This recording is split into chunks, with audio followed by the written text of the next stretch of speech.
नमस्कार, आप देख रहे हैं आपका अपना युग करवट न्यूज चैनल। आपके साथ मैं हूं पूजा तेवतिया। पेश है आज का हमारा न्यूज बुलेटिन। आइए नजर डालते हैं आज के हेडलाइंस पर। केंद्र सरकार ने एक साथ 75,000 लोगों को दिए नियुक्ति पत्र। दीपोत्सव के लिए तैयार है अयोध्या और धनतेरस पर गुलजार रहे बाजार, जमकर उमड़ी भीड़। प्रधानमंत्री नरेंद्र मोदी ने रोजगार मेले का उद्घाटन किया। इस कार्यक्रम में वो वर्चुअली शामिल हुए थे। देश भर में 50 स्थानों पर हुए कार्यक्रम में 75,000 युवाओं को नियुक्ति पत्र सौंपे गए।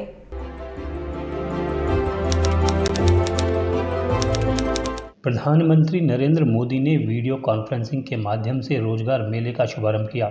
इस कार्यक्रम में भारतीय जनता पार्टी के राष्ट्रीय अध्यक्ष जेपी नड्डा भी मौजूद रहे। उन्होंने 75,000 युवाओं को एक साथ नियुक्ति पत्र सौंपे। बीते 8 वर्षों में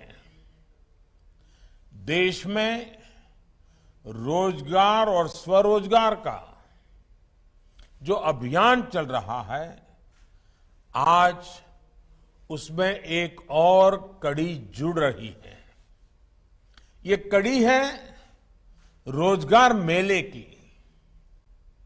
आज केंद्र सरकार आजादी के 75 वर्ष को ध्यान में रखते हुए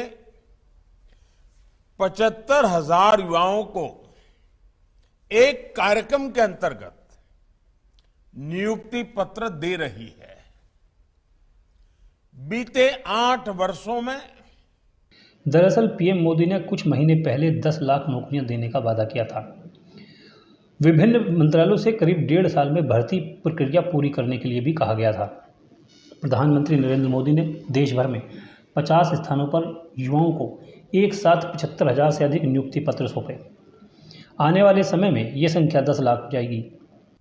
पहले भी लाखों युवाओं को नियुक्ति पत्र दिए गए हैं, लेकिन इस बार हमने तय किया कि इकट्ठे नियुक्ति पत्र देने की परंपरा भी शुरू की जाए, ताकि डिपार्टमेंट में भी टाइम बाउंड प्रक्रियाएं पूरा करने और निर्धारित लक्ष्य को जल्द से पार करने का एक सामूहिक स्वभाव बने, सामूहिक प्रयास हो।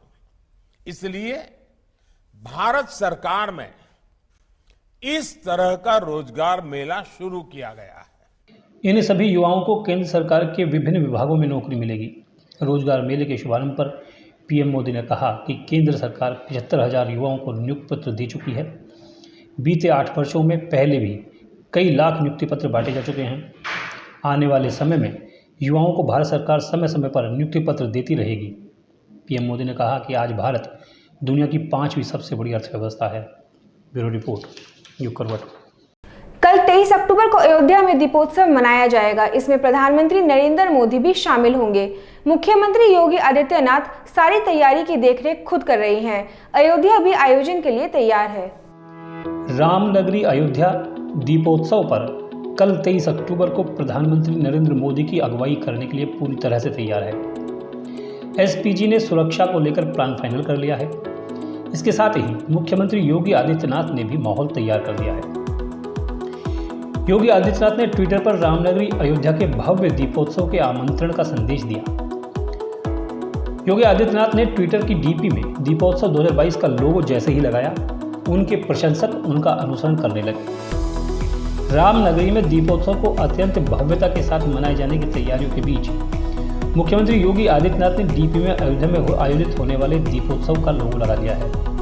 प्रधानमंत्री जी आ रहे हैं इस बार दीपोत्सव में, हम लोगों को बहुत अच्छा लग रहा है और हर बार से इस बार बहुत अच्छी व्यवस्था की गई है। काफ़ी अच्छी व्यवस्था है और नई नई चीज़ें देखने को मिल रही हैं और इस बार 5वां रिकॉर्ड बनेगा और इस बार दिए भी ज़्यादा लगेंगे। हमारे सामने मोदी जी होंगे, हम लोगों को बहुत अच्छा लगेगा। स्वागत करती हैं प्रधानमंत्री जी का? जी हम लोग अयोध्यावासी पूरे दिल से अपने प्रधानमंत्री जी मोदी जी का स्वागत एवं अभिनंदन करते हैं। उनके स्वागत में कि वो ऐसे ही हर बार दीपोत्सव में आते रहें। वैसे उनको समय तो मिल नहीं पाता, लेकिन आते रहें तो बहुत अच्छा लगेगा। योगी जी तो आते रहते हैं, इस बार 6वां दीपोत्सव और 6 साल से मैं टाइम दे रही हूँ और ऐसे ही मोदी जी भी टाइम देते रहें, बहुत अच्छा लगेगा। हमारी जनता को भी अच्छा लगेगा, उनको भी एक प्रोत्साहन मिलेगा कि हाँ, जो चीज़ वो कहते हैं बस कह के बाहर रह जाते हैं, और वो आके भी देखें कि जो चीज़ वो कहते हैं वो चीज़ हो रहा है कि नहीं हो रहा है, उससे वो भी देख पाएंगे और अच्छा भी लगेगा जनता को भी, हाँ, कि हमारी सरकार जो करवाती है वो देखने भी आती है। ब्यूरो रिपोर्ट, यूं करवट। धनतेरस का पर्व लोगों ने आज भी मनाया। कई वर्ष बाद ऐसी खरीदारी की गई है। लोगों ने लंबे अरसे बाद बाजारों में ऐसी रौनक और भीड़ देखी है। उधर बस अड्डों पर लोगों को काफी परेशानियों का सामना करना पड़ा। बसों के लिए घंटों इंतजार करना पड़ा। ये रौनक गाजियाबाद के बाजारों की है। धनतेरस पर बाजारों में भीड़ उमड़ पड़ी। लोगों ने जमकर खरीदारी की। कई साल बाद बाजारों में ऐसा नज़ारा देखने को मिला है। दुकानदार भी खुश दिखाई दिए।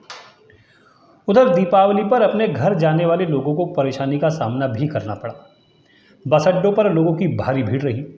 वैसे तो रोडवेज विभाग ने पूरी तैयारी की बात कही थी, अतिरिक्त बसें चलाने का दावा भी था, मगर धनतेरस पर ऐसे दावे हवा में उड़ गए।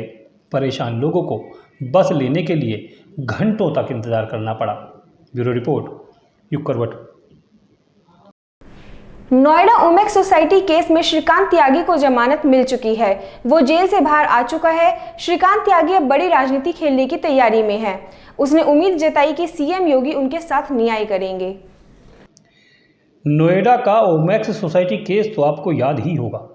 भाजपा नेता श्रीकांत त्यागी का एक महिला से विवाद हो गया था। इस मामले में श्रीकांत पर एक महिला से बदसलूकी करने का आरोप लगा था। श्रीकांत को पुलिस ने गिरफ्तार करके जेल भी भेज दिया था। अब उसकी जमानत हो चुकी है। घर पहुंच चुके श्रीकांत त्यागी ने कहा कि सब कुछ एक साजिश का हिस्सा है।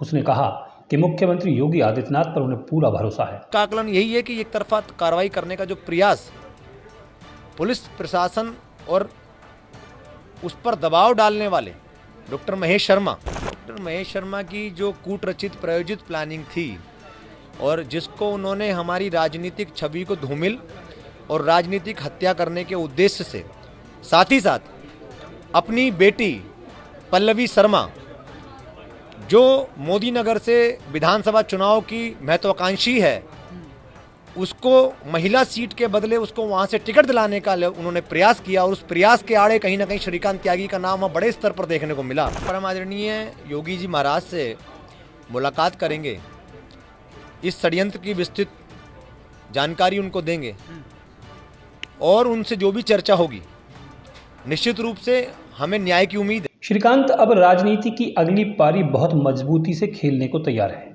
उसे लग रहा है कि त्यागी बिरादरी के उसके समर्थन में आने से राजनीति की नई पिच तैयार हो चुकी है। उसे तो बस उस पर बल्लेबाजी करनी है। जाहिर सी बात है कि उसके निशाने पर महेश शर्मा ही रहने वाले हैं। ब्यूरो रिपोर्ट, यूं करवट। गाजियाबाद पुलिस ने 53 लोगों को धनतेरस पर खुशी महसूस कराई। दरअसल सर्विलांस टीम ने 53 लोगों को उनके मोबाइल फोन वापस कराए। ये फोन गुम या चोरी हुए थे। फोन लेने के बाद लोगों ने पुलिस की सराहना की। गाजियाबाद में धनतेरस के दिन अनेक लोगों को उनके खोए हुए मोबाइल मिल गए। गाजियाबाद पुलिस की सर्विलांस टीम ने ये काम कर दिखाया। यहाँ 53 लोगों को उनके फ़ोन लौटाए गए हैं। धनतेरस पर पुलिस से मिले इस उपहार की वजह से लोगों के चेहरे पर खुशी नजर आई। जनपद गाजियाबाद की सर्विलांस टीम के प्रयासों से संभव हो पाया है कि अब तक गुमशुदा मोबाइल फोन में से 53 मोबाइल फोन्स जो हैं वो बरामद किए गए हैं। ये विभिन्न राज्यों से समन्वय स्थापित कर सर्विलांस टीम के द्वारा इनकी बरामदगी की गई है, जिनमें पश्चिम बंगाल, असम, बिहार, महाराष्ट्र और भी अन्य जगहों से जो है समन्वय से स्थापित करना था। और लगातार जो भी गुमशुदा मोबाइल फोन थे विभिन्न थाना क्षेत्रों के, उनके संबंध में सर्विलांस टीम के द्वारा लगातार जो है कार्रवाई की जा रही थी। और जैसे ही उनके बारे में इंफॉर्मेशन मिली तो उसके बाद में टीम ने जो है समन्वय स्थापित करके संबंधित राज्यों की पुलिस के मदद से उनकी बरामदगी सुनिश्चित कराई है। तो आज वो सभी लोग भी हमारे बीच में मौजूद हैं जिन्होंने इनकी गुमशुदगी विभिन्न थाना क्षेत्रों में जनपद के अंदर पाई थी। इनमें से ज़्यादातर फ़ोन चुरा लिए गए थे। पुलिस ने आधुनिक तकनीक के सहारे मोबाइल फ़ोन के मालिकों की तलाश की। यहाँ कई ऐसे लोग भी थे जिन्होंने कहा कि वो फ़ोन वापस मिलने की उम्मीद ही खो चुके थे। यहाँ लोग पुलिस की सराहना करते नजर आए। ब्यूरो रिपोर्ट, न्यूज़ करवट। मध्य प्रदेश के रीवा में एक बस सड़क किनारे खड़े ट्रक से टकरा गई। इस हादसे में 14 लोगों की मौके पर ही मौत हो गई। 40 से ज्यादा घायल हैं। ये सभी उत्तर प्रदेश के रहने वाले हैं और दिवाली पर अपने घर लौट रहे थे। हैदराबाद से गोरखपुर आ रही यात्रियों से भरी बस मध्य प्रदेश के रीवा में सड़क किनारे खड़े ट्रॉले से टकरा गई। इस हादसे में 14 लोगों की मौत हो गई जबकि 40 से अधिक घायल हुए हैं। 20 से अधिक घायलों को प्रयागराज के एक अस्पताल में भर्ती कराया गया है। बस में सवार सभी यात्री उत्तर प्रदेश के बताए गए हैं जो दीपावली मनाने अपने घर आ रहे थे। मुख्यमंत्री योगी आदित्यनाथ ने रीवा में हुई सड़क दुर्घटना पर गहरा दुख जताया है। उन्होंने मध्य प्रदेश के मुख्यमंत्री शिवराज सिंह चौहान से वार्ता कर दुर्घटना में घायल लोगों का समुचित उपचार कराने का अनुरोध किया है। मुख्यमंत्री योगी आदित्यनाथ ने मृतकों के परिजनों को 2 लाख रुपए और गंभीर घायलों को 50,000 रुपये की आर्थिक सहायता देने की घोषणा भी की है। इस घटना के बाद तकरीबन 50 घरों में दीपावली अंधेरी हो गई है। ब्यूरो रिपोर्ट, न्यूज़ करवट। योगी सरकार के मंत्री नरेंद्र कश्यप ने अपने मंत्रालय की प्रकृति रिपोर्ट सार्वजनिक की। उन्होंने बताया कि पिछड़े समाज के लोगों को सामाजिक, आर्थिक और शिक्षा के क्षेत्र में ऊपर उठाने के कार्य शुरू किए गए हैं। इस समय सरकार ऐसी कई योजनाओं पर काम कर रही है। स्कॉलरशिप के तौर पे पिछले वर्ष के सापेक्ष 200 करोड़ रुपए की अतिरिक्त व्यवस्था सरकार की तरफ से की गई। तो इस बार हम कोशिश करेंगे कि 12 लाख के सापेक्ष इस बार 15 लाख से भी अधिक बच्चों को स्कॉलरशिप देने का लक्ष्य हम पूरा करने वाले हैं। आपके संज्ञान में आपका प्रश्न भी होगा कितनों को देना है, क्या देना है, कैसे देना है। तो रजिस्ट्रेशन की कार्रवाई ऑनलाइन चल रही है। 7 नवंबर पूर्व दसम के छात्रों के रजिस्ट्रेशन की तारीख थी और अभी दसमोत्तर के जो छात्र हैं वो अभी ऑनलाइन रजिस्ट्रेशन करा रहे हैं। जब दोनों आज गाजियाबाद के कई स्कूलों में दीपावली उत्सव मनाया गया जिसमें छात्राओं ने बढ़ चढ़कर हिस्सा लिया। कहीं रंगोली बनाई गई तो कहीं खाने पीने के स्टॉल लगाए गए। कई जगह प्रतियोगिताएं भी कराई गई।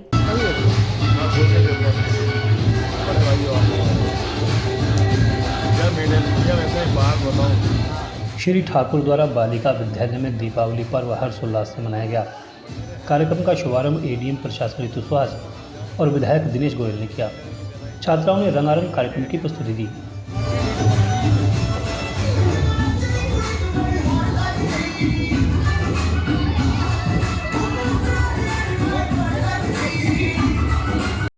छात्राओं ने वेस्ट मटेरियल से तरह तरह की ड्रेस बनाकर रैंप वॉक किया तो एकल डांस प्रतियोगिता में भी छात्राओं ने बेहतरीन प्रस्तुति दी। इसके अलावा विभिन्न उत्पादों की प्रदर्शनी भी लगाई गई जिसमें सजावटी सामानों के स्टॉल मौजूद रहे। होम साइंस प्रोजेक्ट के तहत human ecology, family science, fun without fire के व्यंजन बनाए गए। विद्यालय के चारों ओर सदन की रंगोली प्रतियोगिता का आयोजन किया गया। कार्यक्रम के अंत में विद्यालय के प्रधानाचार्य पूनम शर्मा ने सभी का आभार व्यक्त किया। VMLG कॉलेज गाजियाबाद में आप सभी बच्चों ने एडमिशन लिया है। आप सभी लोगों ने एडमिशन लेने से पहले इसके विषय में बहुत कुछ जानकारी आपको इन्फॉर्मेशन होगी, लेकिन कुछ इन्फॉर्मेशन मैं यहाँ आपको देना चाहूँगी। That this college has been established in 1961 by Seth Shri Jayaprakash ji, and after that since then it has flourished in a very nice way. In 2004 we have accredited with NAC grade. NAC एक UGC के द्वारा एक संस्था है जो कोई संस्था जब अपने हर एक पैरामीटर में एक्सीलेंसी लाती है तब उसे ये ग्रेड दिया जाता है। And we have got. उधर विद्यावती मुकुंदलाल महाविद्यालय में BCA के विभाग में एक फ्रेशर पार्टी का आयोजन किया गया। कार्यक्रम में कॉलेज की प्राचार्य शिखा सिंह ने छात्राओं के उज्जवल भविष्य की कामना की। इसके बाद छात्राओं ने रंगारंग कार्यक्रम प्रस्तुत किए। सेठ मुगलदाल महिला कॉलेज में दीपावली फेस्ट का आयोजन किया गया। इस मौके पर छात्राओं ने कार्ड मेकिंग, रंगोली, दिया डेकोरेशन और हैंडमेड बनाकर अपनी कला का प्रदर्शन किया। इसके अलावा छात्राओं ने मेले में कई तरह के फूड स्टॉल भी लगाए। इन सभी प्रतियोगिताओं के लिए छात्राओं को पुरस्कारों से सम्मानित किया गया। कॉलेज की प्रधानाचार्य रंजना मिश्रा ने छात्राओं से इस पर्व पर खुद के साथ दूसरों के चेहरे पर खुशी लाने का आह्वान किया। ब्यूरो रिपोर्ट, युग करवट। नंदग्राम की वैम्बे कॉलोनी में 2 पक्षों में झगड़ा हो गया। इसमें कुछ लोग घायल हुए हैं, उनका इलाज चल रहा है। पुलिस ने 4 लोगों को नामजद किया है। गिरफ्तारी के लिए 3 टीमें बनाई गई हैं।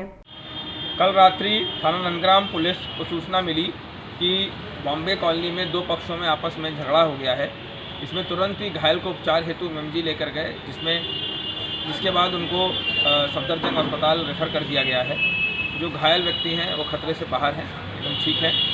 इसमें तुरंत ही पुलिस ने तहरीर के हिसाब से मुकदमा पंजीकृत कर दिया है एवं 4 नामजद अभियुक्तों में से 1 की गिरफ्तारी कर ली गई है और बाकी 2 लोगों से पूछताछ करी जा रही है। बाकी की गिरफ्तारी सुनिश्चित करने के लिए तत्कालीन टीमें बना दी गई हैं और जो भी इसमें आगे आवश्यक वैधानिक कार्रवाई है वो की जा रही है। तो आज के लिए बस इतना ही। गाजियाबाद और देश विदेश की खबरों के लिए देखते रहिए युग करवट और पढ़िए आपका अपना युग करवट न्यूज़पेपर। युग करवट चैनल को लाइक करें, सब्सक्राइब करें और कमेंट जरूर करें। आपके कमेंट हमारे लिए बहुत महत्वपूर्ण है। नमस्कार।